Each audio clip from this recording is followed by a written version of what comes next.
everybody. This is Jamie with Balanced Canine Training, and I'm going to talk to you today about one of our foundational leash training exercises that we like to do with dogs. And all it really requires is about a 15-foot line and a martingale collar for your dog. So, Cook, come here, buddy. Cook is going to be our demo dog today. He's wearing a martingale collar that has a chain on it, so it's fabric and then just a little piece of chain. Cook, come here. So I'll show you that collar real quick. So the reason that we like these collars is because when you apply tension to the leash, or when the dog is pulling and there's tension on the leash, it does provide even distribution all the way around the neck, as opposed to if it were just a flat collar. It would just be causing tension opposite wherever the leash is pulling. So we would prefer to have even tension all the way around the neck, and when these are sized properly, it's actually going to be a safety feature as well. And what you want is the leash attaches to this ring, and you never want these two side rings to be able to touch each other. So when the collar's at full tension, there should always be a little link of chain right here between them. And that way, if the dog's pulling, they can't slip out of the collar. You might notice when your dog pulls on the flat collar, again, it creates a little gap and they can slip out of there. So it's a safety feature as well. And we get our collars from Katie at Div Dogs. She custom made this for us. We found the fabric, gave it to her, and she put this wonderful collar together. They're strong, they're beautiful and wonderful, so we love Katie's work. Look. Give me, baby. There you go. Okay. So when you slide that over your dog's neck, you should have to tighten it up a little bit so that it's the proper fit. So I tighten that up on Cook a little bit, and then I can pull on the chain and I can see there's still a little length of space there, so that means it's sized appropriately. Good boy, buddy. Okay.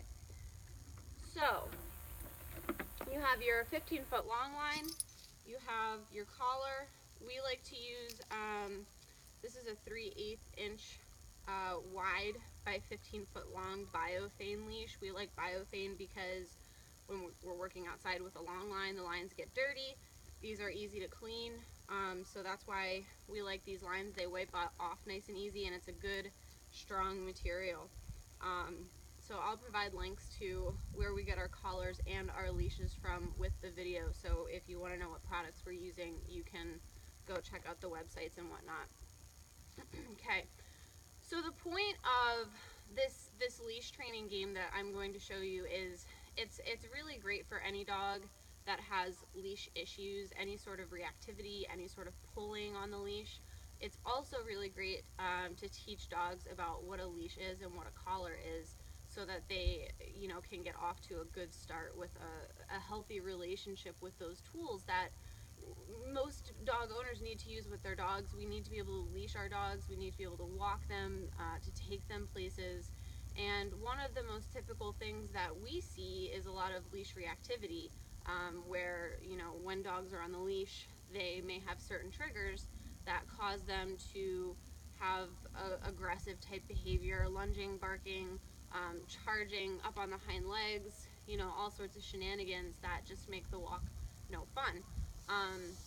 So before we even start to really address that behavior, we want to make sure we have a good foundation and a good relationship with the tools that we're going to use to be working with our dog. So for me, there's two main points to this exercise. The first main point is to reduce leash frustration. That's one of the reasons that we use a 15-foot line, which is more spacious than your regular 4 to 6 foot leash. So your dog has more space, has more freedom. That's going to reduce frustration. The second reason that we like to play this game is because it increases your dog's awareness to you, the handler. Oftentimes when we have our dog on a leash,